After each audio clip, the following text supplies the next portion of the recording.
Good morning all of you. This is B.Ed Haryana, second year class, paper number 1, knowledge and curriculum. And last 2 units जो हम लोगों की रह गई हैं, 3rd यूनिट चल रही है और फिर 4th पर मूव करेंगे. सो आज का क्वेश्चन हम लोगों ने करना है principles of curriculum construction. Principles of curriculum construction.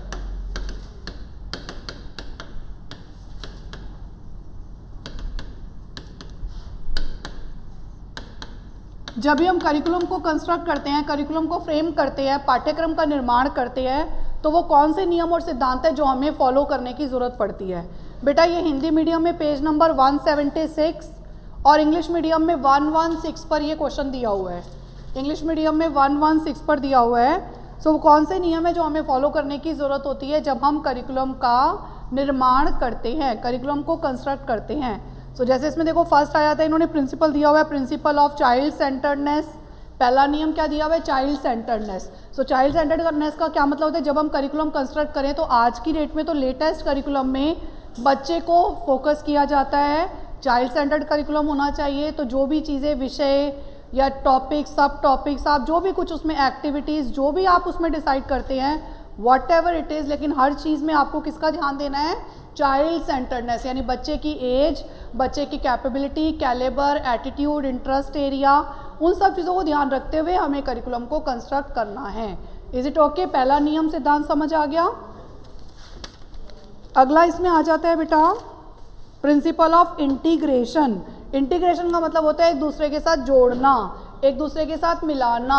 तो जब भी हम करिकुलम को कंस्ट्रक्ट करें तो हम इतने सारे विषयों का ज्ञान जरूर बच्चे को दे रहे हैं, लेकिन उनको एक दूसरे के साथ कनेक्ट करके बताना ज़रूरी है ताकि बच्चे को समझ में आए कि यस, ये जो है हम इसके अकॉर्डिंगली जो हम विषय पढ़ रहे हैं वो अलग अलग नहीं है, वो अलग अलग सब्जेक्ट्स नहीं है, बल्कि वो एक कंप्लीट यूनिट है और हम उस कंप्लीट यूनिट की एक स्टडी कर रहे हैं. मतलब हमें ना सब्जेक्ट्स को सब्जेक्ट्स ना मानकर वन होल यूनिट स्टडी करना चाहिए, पढ़ना चाहिए. ठीक है, तो हमें उसको ऐसे ही डिसाइड करना है विषयों को कि एक कंप्लीट यूनिट मानकर उसको बच्चे को कैसे प्रेजेंट किया जाए. ठीक है. तीसरा आ जाता है प्रिंसिपल ऑफ कोरिलेशन. कोरिलेशन का मतलब होता है एक दूसरे के साथ कोरिलेट करना. मतलब एक का ज्ञान दूसरे में कितना यूजफुल है, दूसरे का तीसरे में कितना यूजफुल है. This is called correlation. Integration और कोरिलेशन में क्या डिफरेंस होता है? इंटीग्रेट का मतलब होता है एक करना, एक बनाना, मतलब कुछ भी अलग नहीं है. आप लैंग्वेज पढ़ रहे हो तो चाहे वो इंग्लिश हो, हिंदी हो, वो सब एक है, लैंग्वेज है. Is it okay? तो ऐसे. लेकिन जब हम कोरिलेशन की बात करें तो हम ये बात कर रहे हैं कि जैसे इंग्लिश सब्जेक्ट का एसएसटी में यूज़ होता है और इंग्लिश सब्जेक्ट का मैथमेटिक्स में भी यूज़ होता है लैंग्वेज के लिए, मैथ्स का अलग अलग सब्जेक्ट्स में यूज़ होता है. तो ऐसे करके हम जो है एक सब्जेक्ट को दूसरे के साथ रिलेट करके पढ़ाते हैं जब, तो वो क्या हो जाता है? कोरिलेशन. तो हमें जब हम करिकुलम कंस्ट्रक्ट करें तो हम ऐसे बिंदुओं को भी ढूंढें जिससे हम विषयों को कोरिलेट कर सके और ऐसे बिंदुओं को भी ढूंढें जिससे हम उसे एक वन यूनिट मान सके. बच्चे को ये ना लगे कि मेरी तो डायरेक्शन हर विषय की अलग अलग है, बल्कि उसे लगे कि हर डायरेक्शन भले ही अलग अलग है लेकिन अल्टीमेटली मुझे एक ही जगह रास्ते पे मिलना है सब सब्जेक्ट्स को पढ़ने के बाद. ठीक है, तो ऐसा होना चाहिए. तो ये कोरिलेशन वाला हो गया. अगला आता है प्रिंसिपल ऑफ फ्लेक्सिबिलिटी. फ्लेक्सिबिलिटी हम सब समझते हैं चेंजेबिलिटी. ये नहीं कि जो करिकुलम एक बार बना दिया वो 50-100 सालों तक वही चलता रहेगा. तो उसमें स्टेबिलिटी तो होनी चाहिए लेकिन फ्लेक्सिबिलिटी भी होनी चाहिए, डायनामिक नेचर होना चाहिए. क्यों? क्योंकि सोसाइटी की needs, requirements, demands all changing, सब चेंज होती रहती हैं, परिवर्तन होता रहता है. तो उसके अनुसार हमें साथ साथ अपने पाठ्यक्रम में भी उस तरह का परिवर्तन टाइम टू टाइम होते रहना चाहिए, मतलब दिखाना चाहिए. Is it okay? तभी तो हम देखते हैं हर साल एडिशंस आ जाते हैं न्यू बुक्स में, चैप्टर्स ऐड अप हो जाते हैं, डिलीट हो जाते हैं, कोई चैप्टर को वाइड कर देते हैं, एक्टिविटीज़ ऐड ऑन कर देते हैं. तो दिस इज़ ऑल कि क्योंकि वो डायनामिक नेचर है तो हमें उसमें फ्लेक्सिबिलिटी को फॉलो करना है. तो एक अच्छा करिकुलम मतलब वो फ्लेक्सिबिलिटी को फॉलो करता है. नेक्स्ट आगे आ जाता है बेटा, the curriculum should be in conformity with the AIIMS of education. The curriculum should be in conformity with the AIIMS of education. पाठ्यक्रम शिक्षा के उद्देश्यों के अनुकूल होना चाहिए. शिक्षा के उद्देश्य का क्या मतलब हो गया? वो एम्स जो आप अटेन करना चाहते हो शिक्षा देकर बच्चे को, चाहे वो डेमोक्रेटिक वैल्यूज़ हो, चाहे वो कॉपरेशन हो, चाहे वो सिंपैथेटिक एटीट्यूड हो, चाहे वो बच्चे का फिजिकल डेवलपमेंट हो, चाहे वो मेंटल डेवलपमेंट हो, एवरीथिंग. तो अगर एम ऑफ एजुकेशन आपने कोई सेट किया है तो आपका करिकुलम नेचुरली उन्हीं विषयों को एडप्ट करे जिससे उन उद्देश्यों को प्राप्त किया जा सके। जैसे हमारा एक एम है फिजिकल डेवलपमेंट, तो अब उसके लिए हम करिकुलम में क्या विषय एडप्ट करेंगे? यस, जितने भी गेम्स हो गए, एक्सरसाइजेज हो गई, मेडिटेशन हो गया, अगर वैसा कुछ भी रख रहे हैं, is it okay? Physical education का नेचुरली एक पीरियड ही होता है बच्चों के लिए, वो चीज़ हो गई। तो ऐसे करके, या हम बच्चे को तैराकी करवा रहे हैं, छोटी छोटी एक्टिविटीज़ बच्चों को कराई जाती हैं।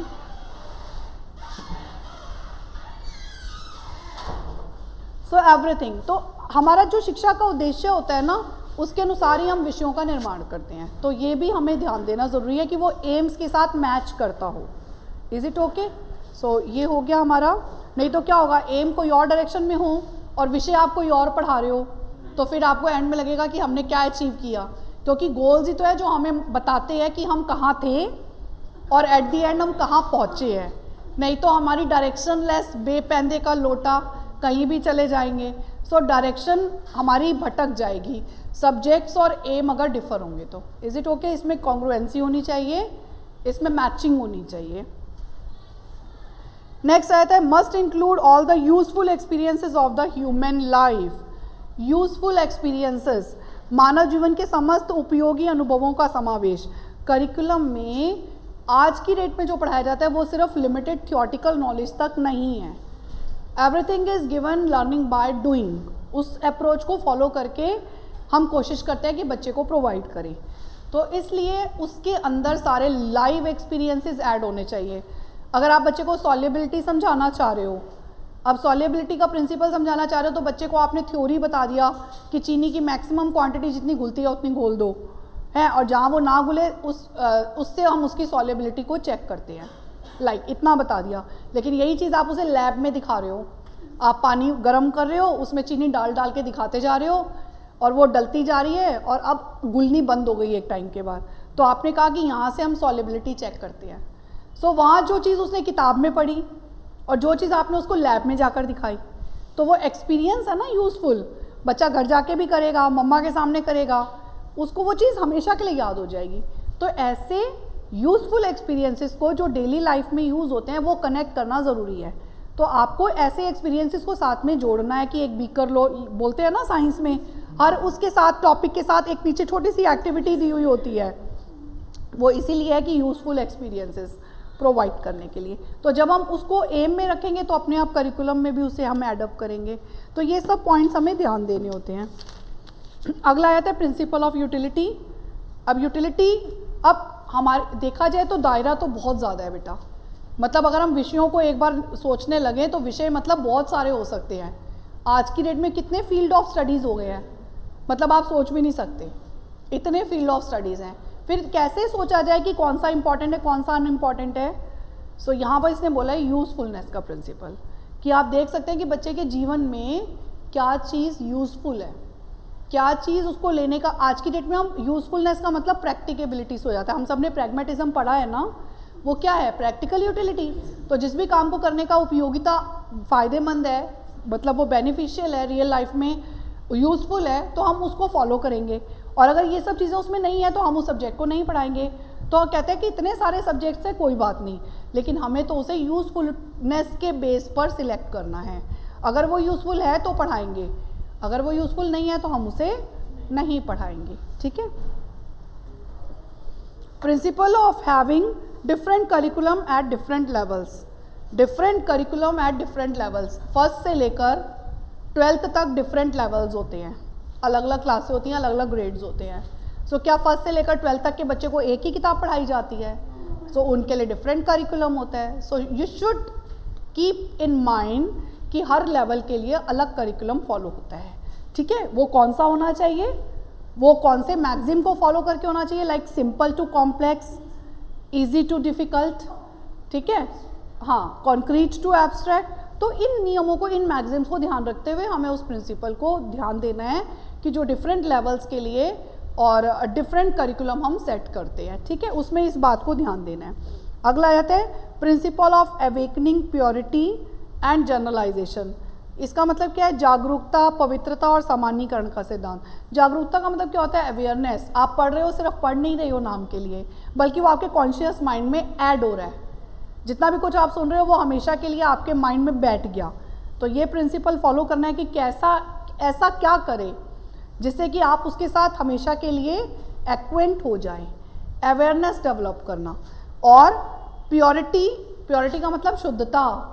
गलत दवाई एक खाने से ना हम मतलब और बीमार हो सकते हैं, हमारी हेल्थ पर और नेगेटिव इम्पैक्ट हो सकता है। सो प्योरिटी का मतलब वहाँ क्या हो जाता है? शुद्धता, ज्ञान की शुद्धता। सही ज्ञान, शुद्ध ज्ञान प्योरिटी के साथ जो मिलना चाहिए वही देना, ठीक है, ऑर्गेनाइज मैनर में। और जनरलाइजेशन, जनरलाइजेशन का मतलब क्या होता है? जनरलाइजेशन का मतलब होता है कि आप उस सिचुएशन को कहाँ कहाँ अप्लाई कर सकते हैं, उस बात को सिखाना। क्योंकि कोई भी ज्ञान किताबों में पढ़ा हुआ उतना यूज़फुल नहीं होगा जब तक कि आप उसे अप्लाई ना करना सीखें। तो जनरलाइजेशन एक तरह से हमें उस एप्लीकेशन को बताता है। इज इट ओके कि किस किस एरिया में आप उसे अप्लाई कर सकते हो बाद में। तो जनरलाइजेशन से हमें वो चीज़ सीखने को मिलती है। तो ये सब हमें करिकुलम कंस्ट्रक्ट करते समय इन सब बातों का ध्यान रखना है कि हम अवेयर हों, वो हमारे अंदर जो है डेवलपमेंट करें, वो हमारे अंदर जो है एक सिंक्रोनाइजेशन करें माइंड में, जनरलाइजेशन एबिलिटी डेवलप करें, वो सब हमें ध्यान देने की ज़रूरत होती है। नेक्स्ट आगे आए थे बेटा, principle of continuity in learning the experiences, सीखने में अनुभवों में निरंतरता का सिद्धांत। अब कॉन्टिन्यूटी इन एक्सपीरियंसेस का मतलब क्या होता है? मीन्स एक्सपीरियंसेस में ब्रेक ना हो, टूटा फूटा ना हो। ये ना हो कि हमने एक्सपीरियंसेस क्या होता है बेटा, जो हम एक सिचुएशन से हमें मिलते हैं, अब उसको कॉन्टिन्यूटी उसमें क्या होता है? ऑर्गेनाइज्ड फॉर्म, एक के बाद दूसरा, दूसरे के बाद तीसरा, तीसरे के बाद चौथा।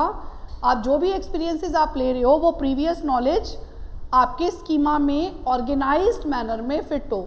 ये तो बोला है, पियाजे ने बताया है कि स्कीमा का मतलब क्या होता है? ऑर्गेनाइज्ड फॉर्म में हर चीज़ को अपने माइंड में सेटअप करना। तो ये सेट करना बहुत ज़रूरी है।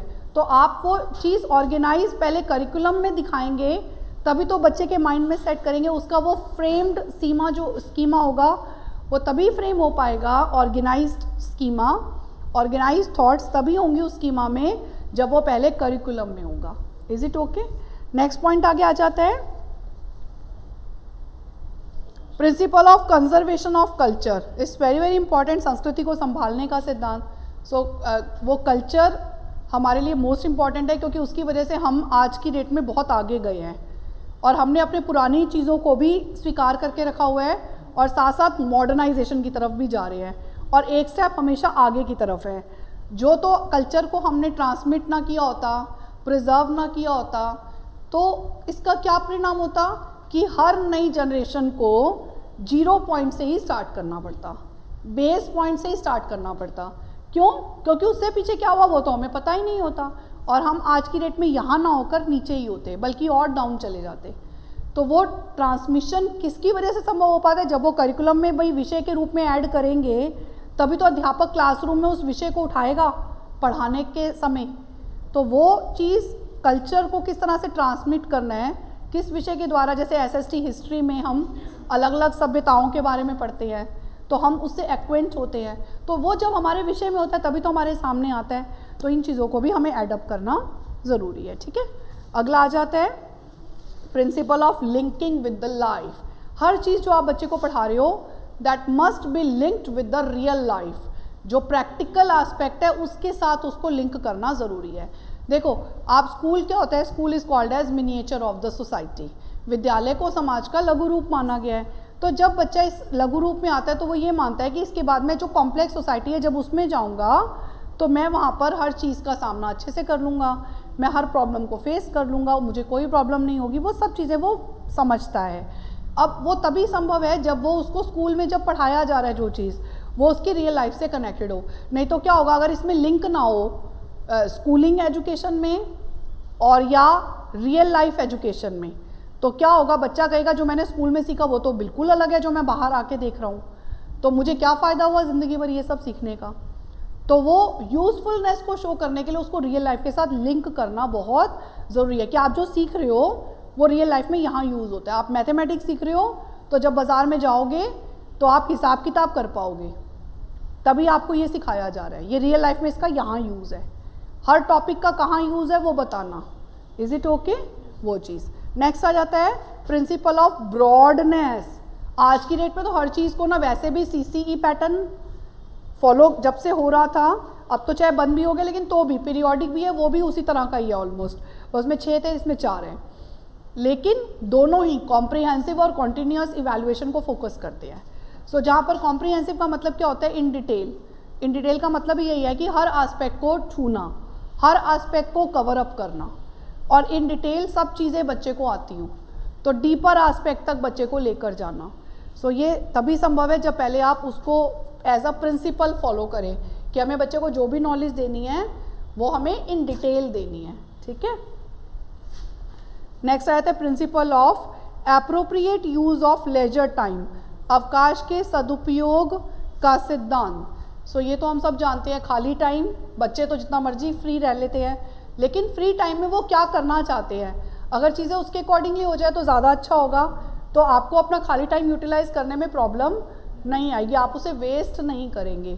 तो ये भी आ जाता है principle of appropriate use of leisure time. अगला आता है principle of vital relation with the group life. Group मतलब सामूहिक जीवन, जहाँ आप सोसाइटी में एडजस्ट कैसे करना है, एक दूसरे के साथ कैसे उठना बैठना है, तो सोशल लाइफ के साथ भी आपको करिकुलम को कनेक्ट करना है। ठीक है। अगला आ जाता है principle of totality of learning experiences. Totality का मतलब सम टोटल, जहाँ पर आप स्कूल भी एरिया इंक्लूड कर रहे हो, फैमिली एरिया भी इंक्लूड कर रहे हो, मंदिर मस्जिद भी इंक्लूड कर रहे हो, social, neighbourhood, park, laboratory, library, everything is clubbed. तो वो सब चीज़ें यहाँ पर आप एक्सपीरियंसेस को सम टोटल करने के लिए हर तरह का एक्सपीरियंस यहाँ पर, यानी फॉर्मल, इनफॉर्मल और नॉन फॉर्मल, सब चीज़ों को क्लब अप करना। ठीक है। फिर आता है प्रिंसिपल ऑफ कम्युनिटी सेंटर्डनेस। शिक्षा वो दी जाए जिसमें कम्युनिटी को एज अ सेंटर माना जाए, यानी कि जैसे हमने बोला कि school is the miniature of a society, so as per the needs and demands of the community हमें वो चीज़ बच्चे को प्रोवाइड करनी है। ये सब ना रिपीटेटिव है, 17, 18, 16, ये तीनों ना करो तो चलेगा, 16, 17, 18 रिपीटेटिव है। ठीक है। नेक्स्ट आगे प्रिंसिपल ऑफ क्रिएटिविटी, एक ये ले सकते हो आप इसमें। और सो क्रिएटिविटी का मतलब क्या होता है? सृजनात्मकता, जिससे बच्चों में क्रिएटिविटी डेवलप की जा सके। तो आप ऐसे क्या सवाल पूछेंगे जिससे बच्चों में जेन्युइन थिंकिंग, ओरिजिनलिटी, इलेबोरेट करना चीज़ों को, फ्लेक्सिबिलिटी, डायनामिक नेचर, ये सब क्रिएटिविटी के मेन फीचर्स होते हैं। सो ये कैसे डेवलप की जा सकती है, वो भी चीज़ बच्चे में डेवलप करना। बाकी सब तो रिपीटेटिव है बेटा, ये वाले सारे। प्रिंसिपल ऑफ डेवलपमेंट मतलब all round development, principle of attaining ideals. फिर आगे एक और प्रिंसिपल आप कर सकते हो, प्रिंसिपल ऑफ रेडीनेस। कोई भी चीज़ आप बच्चे को सिखाते हो, करिकुलम में एडअप करते हो, तो ये थॉर्नडाइक का प्रिंसिपल बड़ा इंपॉर्टेंट है। If the child would be ready physically और mentally only then he will learn. So आप उसको कैसे रेडी करेंगे, इस प्रिंसिपल को भी यहाँ पर हमें फॉलो करना है। ऐसे ढंग से की जानी चाहिए ताकि अध्यापक उसे टाइम पर पढ़ा सकें और बच्चे उसे टाइम पर पूरा कर सकें। और फिर आया था principle of inclusion of national goals and democratic values, क्योंकि हम खुद ही एक डेमोक्रेटिक कंट्री में रहते हैं जहाँ पर इन वैल्यूज़ को फॉलो किया जाता है, कोऑपरेशन, सिंपैथेटिक एटीट्यूड। तो हम मॉरल एजुकेशन में एक अच्छा नागरिक बनने के जो भी गुण होते हैं, इवन नैतिक शिक्षा में, इवन जो पॉलिटिकल एजुकेशन बच्चा पढ़ता है उसके अंदर भी ये वैल्यूज़ को हम साइड बाय साइड इनकलकेट करते हैं। और अभी तो हम देख रहे हैं कि अब मैथमेटिक्स में भी जो सवाल होते हैं साथ साथ वैल्यू एजुकेशन के क्वेश्चंस उसमें एंड में आ जाते हैं। स्टोरीज़ में मॉरल के बेस पर आ जाते हैं। इंग्लिश में स्टोरी पढ़ते हैं तो पूछते हैं बच्चों से, बेटा इसका क्या मॉरल है। तो मतलब इस तरह से मॉरल वैल्यूज़ डेवलप करना। ठीक है। इसके अलावा प्रिंसिपल ऑफ मैच्योरिटी, परिपक्वता का सिद्धांत, मैच्योरेशन। सो मैच्योरेशन का मतलब क्या हो जाता है, एक तरह से मैच्योरिटी, जिस एज का बच्चा है क्या करिकुलम उसके एज अप्रोप्रिएट है, उसके मैच्योरेशन के लेवल के अकॉर्डिंगली है। सो करिकुलम जब भी कंस्ट्रक्ट हो तो उस मैच्योरेशन लेवल का ध्यान देते हुए होना चाहिए। सो आई होप सो ये समझ आ गया सब लोगों को। These all are the point which should be kept in mind while constructing the curriculum, while thinking about the curriculum construction. Is it okay? Now next we talk about, ये secondary education commission दिया हुआ है जिसने कुछ suggestions दिए हुए हैं इसी करिकुलम कंस्ट्रक्शन के लिए। सो ये इंग्लिश मीडियम में नहीं दिया हुआ, बट आपने पॉइंट्स नोट करने हैं। तो देखो पॉइंट्स का डिटेल तो वही रहेगा, सिर्फ जो उन्होंने बताए हैं वो पॉइंट्स उसमें ऐड हो जाएंगे। सेकेंडरी एजुकेशन कमीशन, आप समझते हो SEC का क्या मतलब है? पहली बात तो सेकेंडरी एजुकेशन कमीशन 1952, ये जो कमीशन है ना बेटा, इस नाम से ही क्लियर हो जाएगा, ये सेकेंडरी मतलब सेकेंडरी लेवल पर जो बच्चे होते हैं ना, प्राइमरी के लिए नहीं है ये सेकेंडरी लेवल पर जो एजुकेशन है ना, उसके लिए क्या क्या चेंजेस आने चाहिए, क्या क्या फ्लेक्सिबिलिटी होनी चाहिए, क्या क्या पॉइंट्स हमें सोचने की ज़रूरत है, ये उस पर वर्क करती है जो सेकेंडरी एजुकेशन कमीशन है। तो जब इनके अनुसार हम बात करते हैं करिकुलम कंस्ट्रक्शन की, तो वो कौन से पॉइंट होंगे जो हमें ध्यान देने की ज़रूरत है? ठीक है, curriculum points which should be kept in mind while we are constructing the curriculum या करिकुलम कंस्ट्रक्शन, कि कौन से ऐसे पॉइंट्स हैं जो इन्होंने सजेस्ट करे हैं। तो नेचुरली इन्होंने वो पॉइंट सजेस्ट किए होंगे which is related to secondary education. तो इन्होंने कौन कौन से पॉइंट्स बताए हैं बेटा? देखो सेकेंडरी लेवल पर एक्सपीरियंस देना ज़रूरी होता है। सो पहला इन्होंने बताया है इसमें प्रिंसिपल ऑफ एक्सपीरियंस। पहला क्या बताया है? प्रिंसिपल ऑफ एक्सपीरियंस, अनुभवों का सिद्धांत, यानी इस लेवल पर बच्चों को अनुभव देना ज़रूरी है। दूसरा principle of flexibility, principle of elasticity, changeability, ये सब हमने पढ़ा हुआ है ना अभी। फ्लेक्सिबिलिटी वही पॉइंट, बस यहाँ डिटेल वही बताना है, सिर्फ पॉइंट्स ये वाले ऐड करने हैं। Principal of linking the curriculum with community life, principal of linking the curriculum with community life. So curriculum को लिंक करना कम्युनिटी लाइफ के साथ, ठीक है। नेक्स्ट आ जाता है प्रिंसिपल कौन सा? Appropriate use of leisure time. अगला क्या आ जाता है? Appropriate use of leisure time, खाली समय का सदुपयोग, ठीक है, खाली समय का सदुपयोग। तो यानी इस लेवल पर बच्चों को जो है ये चीज़ें बहुत सिखाई जाती हैं कि वो किस तरह से फुलर यूटिलाइजेशन करें अपने टाइम का, ठीक है। नेक्स्ट आगे आ जाता है principle of according to the necessity of society, principle of according to the necessity of society, यानी वो चीज़ें करवाना जो सोसाइटी की नीड्स के अकॉर्डिंगली हो, वो सब चीज़ें विषयों में एडअप करना, ठीक है। सो ये इन्होंने बताया है। बाकी जो प्राथमिक स्तर पर है ये सारा कॉमन ही है, प्राथमिक स्तर पर दिया ना अगला क्वेश्चन, तो ये करने की ज़रूरत नहीं है, ये वही करिकुलम कंस्ट्रक्शन के पॉइंट्स है जो कॉमन है। किसी का नाम आ जाता है ना तो हमें वही लिखने होते हैं, अदरवाइज तो कॉमन बातें हैं वो आप वही लिखेंगे। अगला क्वेश्चन देखो हायर लेवल पर, अब हायर लेवल पर आ गया, ये भी क्वेश्चन इंग्लिश मीडियम में नहीं दिया हुआ बट मैं आपको बता देती हूँ।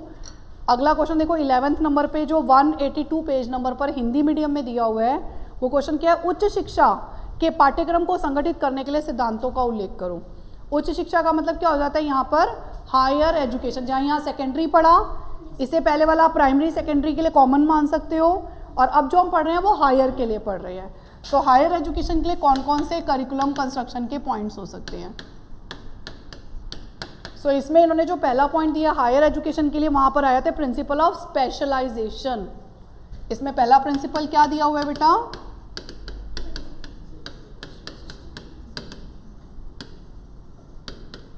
Principal of specialisation.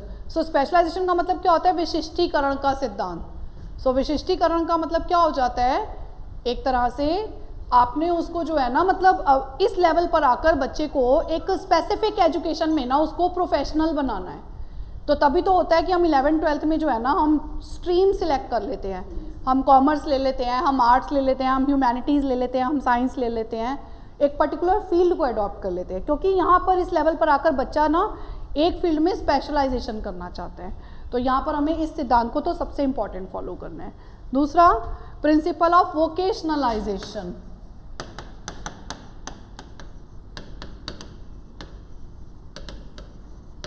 मतलब ये पर्टिकुलर फील्ड जो है वो किन किन स्ट्रीम्स के साथ जुड़ा हुआ है, ये बताना बच्चे को कि आप कॉमर्स करके आप कहाँ कहाँ जा सकते हो, ये व्यवसाय कौन सा कर सकते हो, बिजनेस कर सकते हो, जॉब कर सकते हो, बैंक में अकाउंटेंट बन सकते हो, वो सब फील्ड्स उसको बताना।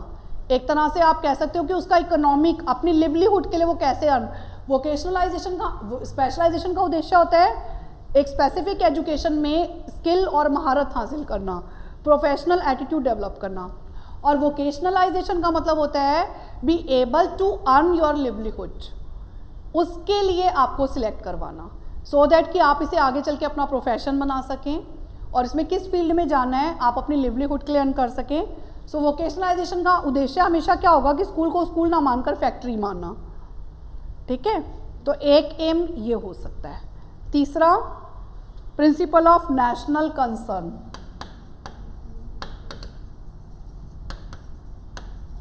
तीसरा उद्देश्य क्या है बेटा? प्रिंसिपल ऑफ नेशनल कंसर्न, मतलब राष्ट्रीय मुद्दे होते हैं ना, इस लेवल पर बच्चों को उससे एक्वेंट कराना चाहिए कि देश में क्या चल रहा है।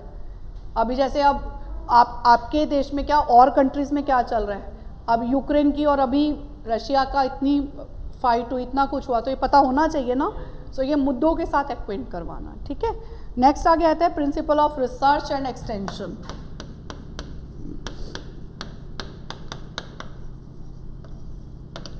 Principle of research and extension. So research and extension का मतलब क्या होता है, इस फील्ड में कहीं कोई ऐसा एरिया तो नहीं है जो छूट गया है अभी भी। आप फील्ड्स डिसाइड करते हो स्पेशलाइजेशन में, तो कहीं कुछ ऐसा तो नहीं कि जो अभी भी छूटा हुआ है। शायद हम ये भी बच्चों को दे सकते हैं।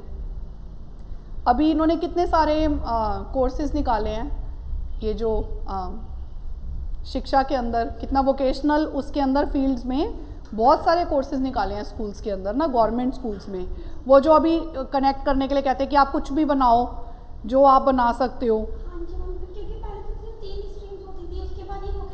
वोकेशनल आया, होटल मैनेजमेंट को लाया है, फिर उसके बाद ये कंप्यूटर से रिलेटेड भी जो, और अब तो इन्होंने सीधा ही कह दिया जो छोटे छोटे उद्योगों को वो करने के लिए, स्मॉल स्केल इंडस्ट्रीज, अब आया नाम मेरे मन में, उनको डेवलप करने के लिए जो इन्होंने करा है। तो उसके लिए इन्होंने क्या बोला है कि वो जो बच्चे गवर्नमेंट स्कूल के अभी भी बच्चों ने बनाया है, छोटी छोटी चीज़ें बना के लाए हैं, और फिर 11th और 12th, तो ये उसी के लिए तो बात हो रही है ना। तो वो वही चीज़ है। तो वो क्या कहते हैं, रिसर्च होनी चाहिए कि आप किस तरह से बच्चा ना, मतलब मैक्सिमम डेवलप करना उसको, उसकी कैपेबिलिटीज़ को। अभी भी लोगों के घरों में इतनी अच्छी अच्छी चीज़ें आती हैं, हमारे इंडिया में इतनी वैल्यूज़ है, इतना कुछ है ना, पता ही नहीं है कहाँ क्या छिपा हुआ है। तो मतलब वो दिखाना, एक्सप्रेस करना, ठीक है। सो उसके लिए रिसर्च, इन चीज़ों को प्रमोट करना, और प्रमोट करेंगे तभी तो डेवलपमेंट उस लेवल पर कर सकेंगे। तो ये भी इसमें करिकुलम में ध्यान देने की ज़रूरत है। नेक्स्ट आगे आता है प्रिंसिपल ऑफ इंटरनेशनल स्टैंडर्ड्स।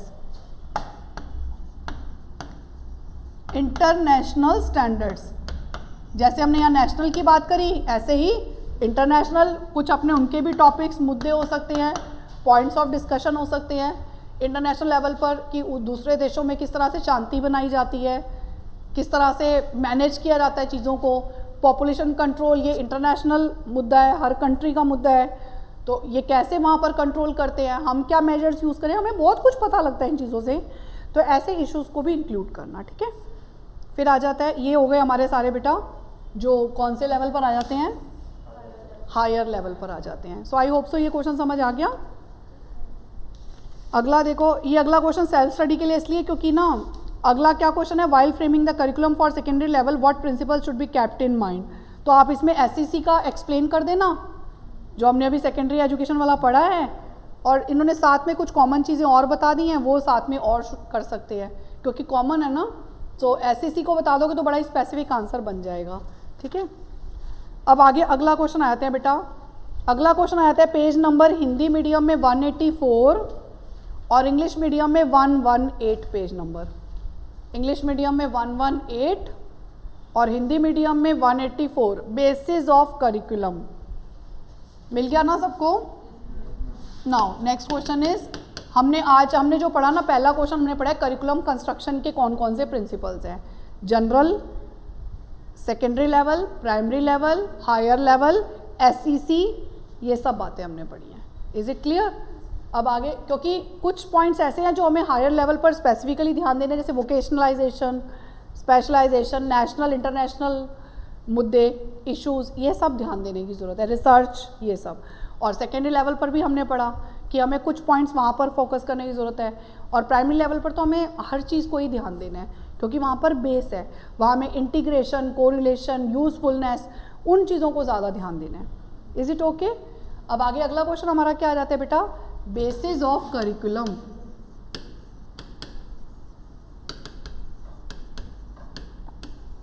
वो तो थे नियम और सिद्धांत, ये है आधार, पिलर। आपका एक पूरा करिकुलम ना एक आधार पर बना होता है, उस आधार को हम बेस लेकर एक फाउंडेशन, पहली ईंट उस बिहाफ पे रखते हैं। जैसे मान लो आपकी पहली ईंट का जो डिज़ाइन होगा, पूरा घर उसी तरह की ईंटों से बनेगा ना।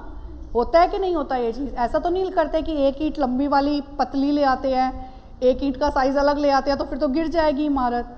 तो बेस हमारा जो है ना वो एक ही होना चाहिए। तो यहाँ हम उस बेस की बात करें, हमने फिलॉसफिकल बेसिस, हमने जो बेस पढ़े हैं यहाँ वो बहुत सारे बेसिस पढ़े हैं। जैसे अगर हम फिलॉसफिकल बेस की बात करते हैं तो हम आइडियलिज्म, प्रैग्मेटिज्म, नेचुरलिज्म, हमने ये सब बेसिस पढ़े हैं। ऐसे साइकोलॉजिकल बेस बात करते हैं तो हम बच्चे को फोकस करते हैं, उसकी नीड, उसका इंटरेस्ट, उसकी कैटेगरी जो भी है। अगर हम सोशोलॉजिकल बेस की बात करते हैं तो हम बात करेंगे हम समाज में एडजस्ट कैसे हो सकते हैं, हम सोशल वैल्यूज़ कैसे डेवलप कर सकते हैं। मतलब अलग अलग बेसिस, ये बेसिस हो सकते हैं जिनके आधार पर आप जब करिकुलम आप जिस तरह से भी डिराइव करेंगे, जिस तरह से भी मेकओवर करेंगे, तो आपका वो बेस फिक्स रहेगा। आप उस बेस को ध्यान रखेंगे कि कौन सा होना चाहिए। तो उन्होंने बेटा यहाँ पर बेस बताए हैं, आपकी बुक में 6 बेसिस यहाँ पर डिस्क्राइब किए हैं, philosophical, psychological, historical, sociological, cultural और साइंटिफिक बेस। सो पहला बेस कौन सा आया था? Philosophical base. अब जब हमने फिलोसफिकल बेस पढ़ा था तो हमने ये जो सवाल है ना, ये याद करने वाला नहीं है। इस सवाल का जवाब आपने अपने हिसाब से देना है। जैसे आपने फिलोसफिकल बेस पढ़ा है ना, तो हमने उसमें आइडियलिज्म, प्रैग्मेटिज्म, नेचुरलिज्म सब पढ़ा था ना, और उसके अंदर हमने 3 हेडिंग्स को ध्यान देना है।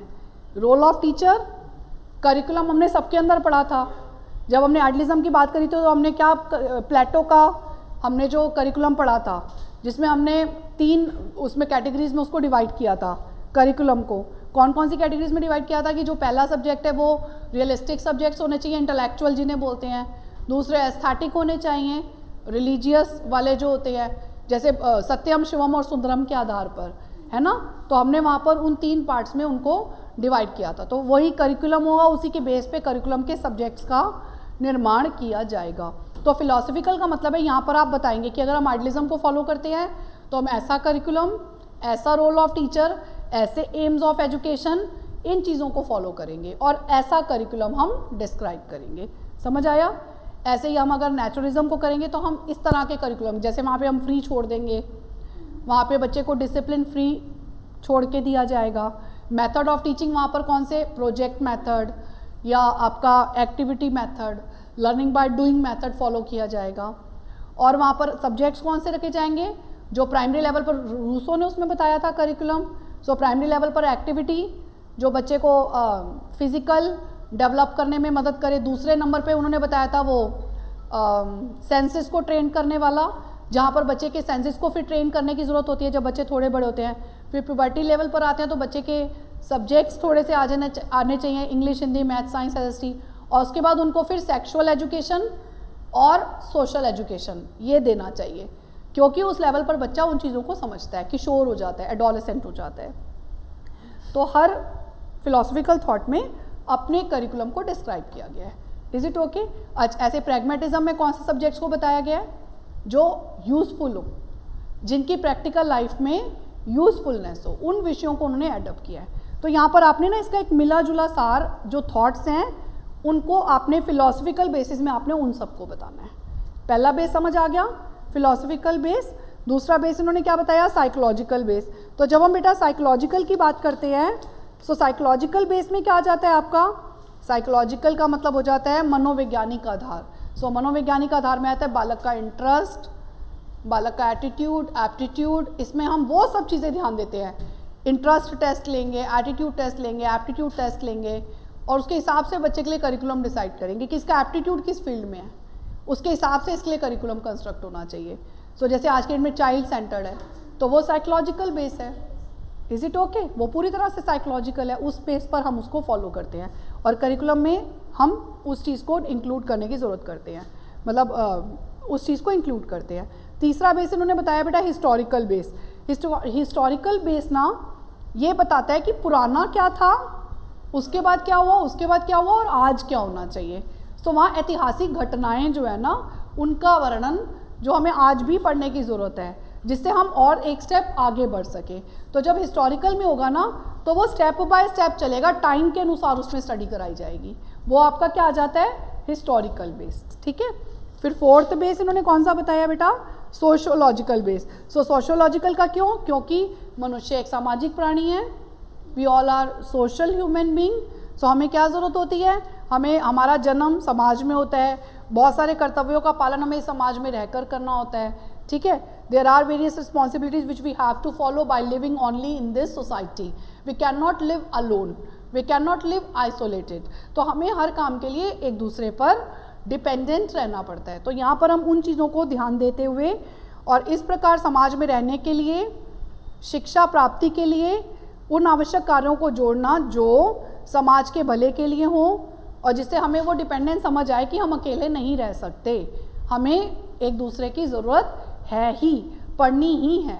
Is it okay? तो उसके लिए हम जब बेस ऐसा रखेंगे तो हम फिर विषयों का जो निर्माण होगा वो इस आधार पर करेंगे, इस थॉट के बेस पर करेंगे। ठीक है, कल्चरल बेस क्या होगा, जहाँ कल्चर्स के बारे में बात होगी, वैरायटी ऑफ कल्चर्स की नॉलेज जानने को मिलेगी, वहाँ पर बेस उसे रखा जाएगा कि सभी कल्चर्स इक्विवेलेंट होते हैं और हमें सभी को जानने की ज़रूरत है, रेस्पेक्ट करने की ज़रूरत है। इतनी सब डाइवर्सिटी होते हुए भी सब में यूनिटी है, ये सब चीज़ें वहाँ पर डिस्कस करना। और फिर आपका लास्ट आ जाता है scientific base. You all know science का एरिया बहुत ज़्यादा होता है, detail, systematic knowledge, organise knowledge को हम साइंस बोलते हैं। और साइंस का मतलब है जहाँ कॉज एंड इफेक्ट रिलेशनशिप होता है, किसी भी चीज़ का जो परिणाम है वो उसके कारण के साथ कनेक्टेड होता है। और जहाँ पर हम बात करते हैं बायोलॉजी, जहाँ पर आप बात करते हो फिज़िक्स, केमिस्ट्री, केमिकल साइंस, मतलब व्हाट एवर इट इज़, तो ये सब हमारा साइंस में आ जाता है। तो इस जब हम साइंटिफिक बेस को रखते हैं तो हम ऐसे ऐसे विषयों को हम सजेस्ट कर सकते हैं। आई होप सो ये समझ आ गए बेसिस, सारे बेसिस में कोई कन्फ्यूजन नहीं है। ओके बेटा,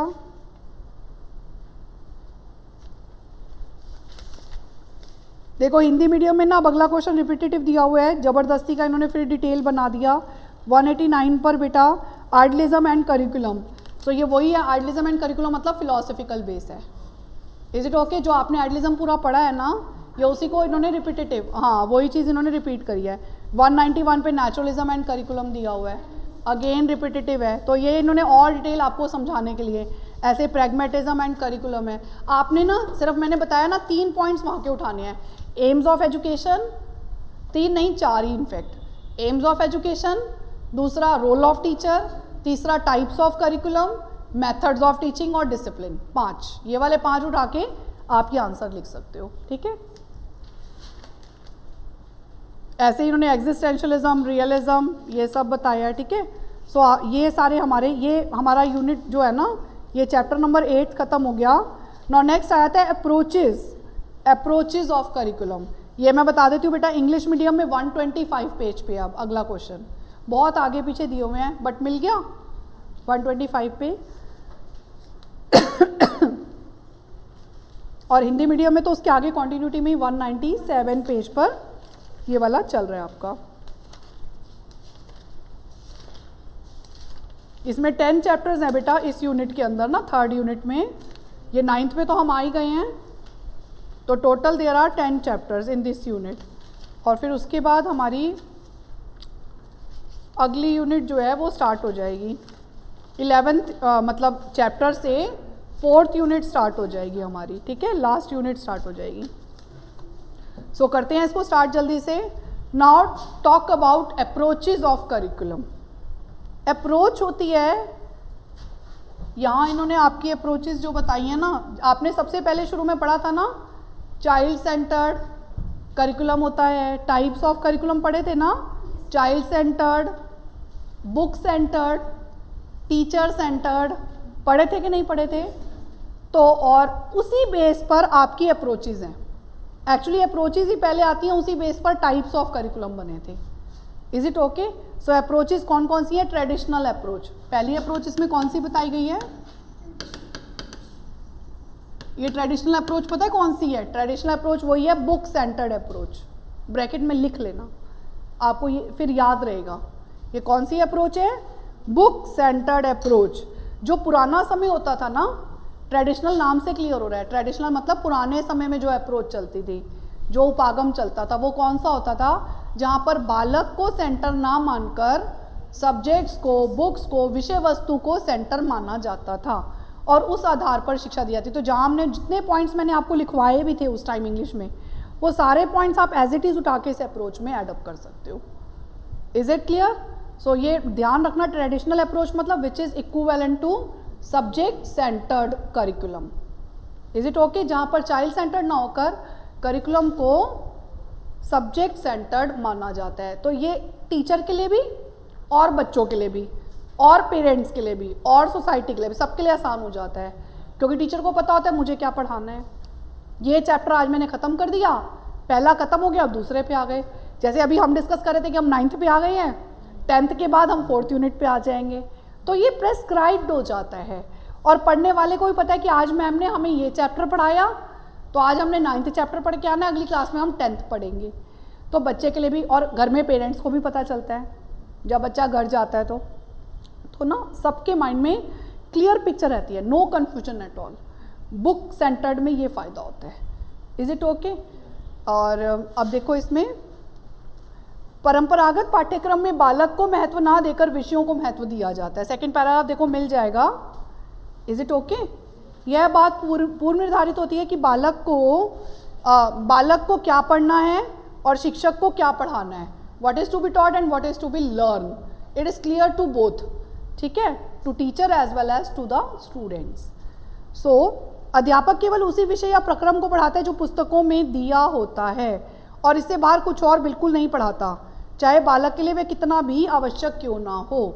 और बच्चा भी सिर्फ उसी चीज़ को पढ़ता है जो किताब में दिया हुआ है, उसके बाहर किसी और अनुभव को वो नहीं लेना चाहता, क्योंकि उसे पता है एग्ज़ाम में भी इसी किताब में से आएगा, वो भी उससे बाहर कुछ नहीं पढ़ना चाहता। तो एक कैटेगराइज हो जाता है कि इतना ही करना है, सबका दायरा लिमिटेड हो जाता है। It is nothing but a statement of the subject of study. तो जो ट्रेडिशनल अप्रोच है ना, वो क्या है? It is nothing but statement of the subject of study. जो सब्जेक्ट्स आपने पढ़ने हैं ना, उनकी स्टडी जिनकी करनी है सब्जेक्ट्स की, उनकी पूरी एक स्टेटमेंट है कि ये सब्जेक्ट्स हमें पढ़ाने हैं और आपको पढ़ने हैं। तो ये आपका ट्रेडिशनल अप्रोच है, समझ आया?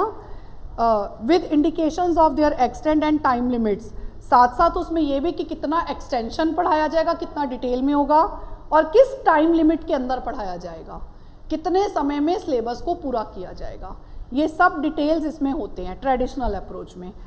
इसके अलावा each subject is a separate entity. इसमें ये माना जाता है कि जैसे वहाँ हम मान रहे थे इंटीग्रेटेड अप्रोच है, यहाँ मान रहे हैं हर सब्जेक्ट अपने आप में एक सेपरेट एंटिटी है। इंग्लिश पढ़ना है, हिंदी पढ़ना है, मैथ्स पढ़ना है, साइंस पढ़ना है, एसएसटी पढ़ना है, हर चीज़ एक दूसरे से अलग अलग है, सेपरेट एंटिटीज़ हैं। And it's nature and scope is clearly defined. और इसलिए हमें हर सब्जेक्ट की जो भी प्रकृति होती है, जो भी उसका स्कोप है, एरिया है, वो बच्चे को क्लियरली डिफाइन कर देना है कि ये पढ़ रहे हो, इसको पढ़ने के बाद ये आ जाएगा, क्लियरली डिफाइन होगा, ठीक है, सबके माइंड में।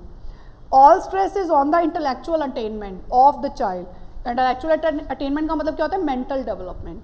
यहाँ जितना स्ट्रेस होता है ना, वो सिर्फ और सिर्फ मेंटल डेवलपमेंट पर होता है और किसी एस्पेक्ट को इतना फोकस नहीं करते, मेंटल डेवलपमेंट को इसमें ज़्यादा फोकस किया जाता है, क्योंकि विषय है जो किताब में लिखा है वो मैं तुम्हें पढ़ाती जा रही हूँ और आप पढ़ते जा रहे हो। तो ये पूरा का पूरा थियोटिकल बेस हो गया एक तरह से। तो ये मेंटल डेवलपमेंट, इंटेलेक्चुअल एस्पेक्ट पर ये ज़्यादा फोकस करती है अप्रोच, ठीक है। नेक्स्ट आगे आ जाता है इसमें, और rather than on the values of studies for personal and social development. Rather than का मतलब कि ये उन वैल्यूज़ को नहीं पढ़ाता जिससे बच्चे का सोशल डेवलपमेंट हो या पर्सनल डेवलपमेंट हो, ये उन वैल्यूज़ पर डिस्कस नहीं करता, ये सिर्फ इंटेलेक्चुअल अटेनमेंट पर फोकस करता है। So I hope so traditional approach समझ आ गई बहुत अच्छे से, ठीक है।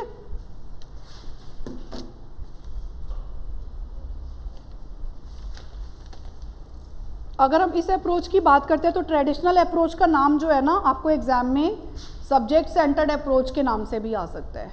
सो डोंट बी कंफ्यूज कि सब्जेक्ट सेंटर्ड अप्रोच आ जाए या ट्रेडिशनल अप्रोच आ जाए, सेम आंसर है। और अप्रोचेस ज़रूर आती हैं करिकुलम की, ठीक है। तो देखो इसके फ़ायदे क्या हो सकते हैं। It is essential for the effectiveness of interpretation of experiences. इससे आप जो भी एक्सपीरियंस सब्जेक्ट्स के मिलने हैं वो क्लियर होंगे, कोई उसमें कन्फ्यूजन नहीं होगा। दूसरा, simply and easily understood. Her subject आपको आसानी से समझ आएगा क्योंकि उसका पूरा डिटेल आपको किताब में मिल जाएगा, ठीक है। एक्सपीरियंसेस कई बार सोसाइटी में नहीं मिल पाते और या मिलते हैं तो समझ नहीं आते, उसमें आपको कन्फ्यूजन हो जाते हैं। तो यहाँ पर किताब में लिखा हुआ आपको क्लियरली समझ आता है। अगला आ जाता है ईजिली चेंजेबल। अगर आपको लगता है कि ये चैप्टर इस बार नहीं पढ़ाना था तो आप नेक्स्ट टाइम उसको चेंज कर सकते हैं और न्यू एडिशन में आप वो चैप्टर डिलीट कर दो और जो नया चैप्टर ऐड करना है वो ऐड कर दो, क्योंकि बुक ही तो है, बुक में ऐड लेस तो चलता रहेगा, ठीक है।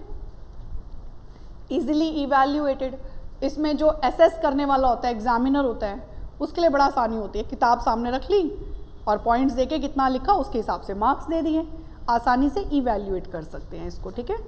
अगला आ जाता है बेटा हेल्प इन इंटेलेक्चुअल डेवलपमेंट। वो तो इस अप्रोच का खास बिंदु ही है कि यहाँ पर किस चीज़ पे फोकस किया जाता है, इंटेलेक्चुअल डेवलपमेंट पर, रादर देन सोशल डेवलपमेंट और पर्सनल डेवलपमेंट।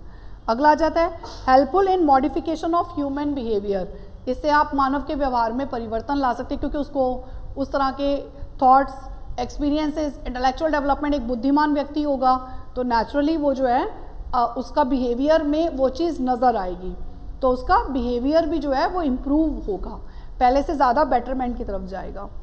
आगे अगला आ जाता है approved by the teacher, students, और ये ऑफ पेरेंट्स नहीं है, एंड पेरेंट्स है, एंड पेरेंट्स। ये वो अप्रोच है जिसे सबने अप्रूव किया है, चाहे वो अध्यापक हो, चाहे वो स्टूडेंट्स हो, चाहे वो पेरेंट्स हो, सब ने इसे अप्रूव किया, क्योंकि हर कोई चाहता है कि क्लैरिटी तो हो, कहाँ से पढ़ा रहे हो आप, क्या पढ़ा रहे हो आप, कितना ख़त्म हो गया, कितना रह गया, ये क्लैरिटी बहुत ज़रूरी है, ठीक है। लेकिन हर चीज़ के प्लस के साथ साथ माइनस पॉइंट्स भी होते हैं, इस अप्रोच के भी हैं। कौन कौन से हैं माइनस पॉइंट बेटा?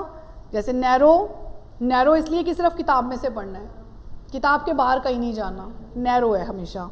Psychological unsound, because it's not as per the child need, child age, child capability, child ability, ये उसके अकॉर्डिंगली है ही नहीं, तो ये साइकोलॉजिकल अप्रोच नहीं है, ठीक है। तीसरा, रिमोट फ्रॉम डेमोक्रेटिक वैल्यूज़, क्योंकि डेमोक्रेटिक वैल्यूज़ तो तब जब उन्हें आप डेवलप करने पर ध्यान देंगे तभी तो वो डेवलप होंगी। ये सिर्फ किताबी नॉलेज पर ध्यान देते हैं, और डेमोक्रेटिक वैल्यूज़ अगर एडअप करनी हो तो उसके लिए एक्सपीरियंसेस मिलना ज़रूरी है, और ये एक्सपीरियंसेस को नेग्लेक्ट करता है, ये सिर्फ बुकिश नॉलेज पर फोकस करता है, ठीक है। It limits the learning process. Learning process का मतलब होता है सारे अनुभव, सारे मतलब theoretical as well as practical. ये थियोटिकल को तो एडअप कर रहा है बट प्रैक्टिकल को नेग्लेक्ट कर रहा है, तो इसलिए सारे एक्सपीरियंसेस नहीं देती अप्रोच। और emphasis on bookish and theoretical knowledge, ये उसी का उल्टा पॉइंट इन्होंने बता दिया है। ये ज़्यादा फोकस किसके ऊपर करता है? बुकिश नॉलेज पर, थियोटिकल नॉलेज पर ज़्यादा फोकस करता है। और अगला डिफेक्टिव कंस्ट्रक्शन, मतलब अगर आप इस पॉइंट को देख लेना, ट्रेडिशनल अप्रोच से हमें करिकुलम फ्रेम करना है तो ये आपका करिकुलम कभी पूरा नहीं बनने वाला, वो डिफेक्टिव ही होगा, क्योंकि आप उस करिकुलम के बाद जिस तरह के बच्चों का निर्माण चाहते हो ना, वो नहीं हो पाएगा। जो आप चाहते हो, जिस तरह की कंट्री में आप रहते हो, जिस तरह की वैल्यूज़ आप डेवलप करना चाहते हो, वो इस अप्रोच को तो कम से कम फॉलो करके नहीं हो पाएंगी। सो कहीं ना कहीं डिफेक्टिव है, ठीक है। और ये तो आप सब में बता सकते हो, क्योंकि हर उसके ना अपने प्लस पॉइंट्स और अपने माइनस पॉइंट्स होते हैं। कभी भी एक अप्रोच को फॉलो करके हम करिकुलम फ्रेम कर ही नहीं सकते। सो वहाँ पर मिक्सचर रहता है, वहाँ पर सब चीज़ों को इवैल्यूएट करना पड़ता है, ठीक है। इसके अलावा informal agencies of education are neglected here, क्योंकि एजेंसीज ऑफ एजुकेशन क्या क्या होती हैं? फॉर्मल भी होती हैं, इनफॉर्मल भी होती हैं, नॉन फॉर्मल भी होती हैं। इनफॉर्मल का मतलब होता है वो शिक्षा जो कहीं पर भी किसी से भी किसी भी समय मिलती है, माता पिता, आस पड़ोस, FM, रेडियो, कुछ भी। लेकिन ये कहता है सिर्फ वो नॉलेज वो है जो किताबों में है, इसके बाहर कोई और सोर्स आपको एजुकेशन नहीं दे सकता। इसका मतलब ये इनफॉर्मल एजेंसीज को भी क्या करता है, नेग्लेक्ट करता है। Is it okay? परीक्षाओं का एकाधिकार, ये ज़्यादातर अप्रोच जो है ना टोटली एग्ज़ाम सेंटर्ड है बेटा। एग्ज़ाम सेंटर्ड समझ गए, जो पेपर में आना है वही बच्चे पढ़ते हैं, वही किताबों में इवैल्यूएटर चेक करेगा, तुमने पॉइंट, बच्चे की नॉलेज भले ही कितनी भी हो, पर किताब वाला लिखा है नहीं लिखा, मार्क्स तो उसी बेस पर मिलेंगे, नहीं तो काट दिया जाएगा। आपके वाक्यों को इम्पोर्टेंस नहीं दी जाएगी, किताब की लिखी हुई डेफिनेशन अगर आपने रटी हुई है तो मार्क्स पूरे मिल जाएंगे। तो ये अप्रोच कहीं ना कहीं उस पर थोड़ा सा पुश करती है, ठीक है। और over burden by the examination, examination का ओवर बर्डन होता है कि बच्चे परीक्षा के बोझ के तले दब जाते हैं बेचारे, कि किताब करके जानी ही है। दिस इज़ ऑल अबाउट, ठीक है, ये समझ आ गया बेटा। इसके अलावा SEC के जो पॉइंट्स उन्होंने बताए हैं इस अप्रोच के नेगेटिव, ये पढ़ने हो तो पढ़ना, वैसे एग्ज़ाम में नहीं आते, ठीक है। सो अगर पढ़ने हो तो सिमिलर से यहाँ पर देख लेना।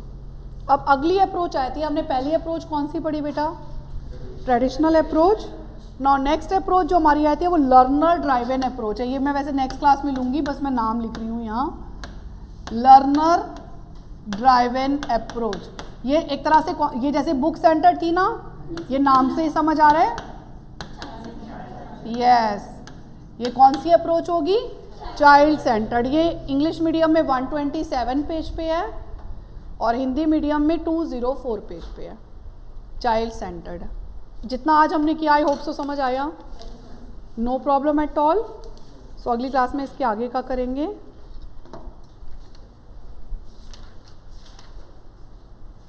अगली क्लास में ये यूनिट मैं ख़त्म कर दूंगी, ठीक है, देन उसके बाद 4th यूनिट पर जाएंगे। So bye bye all of you.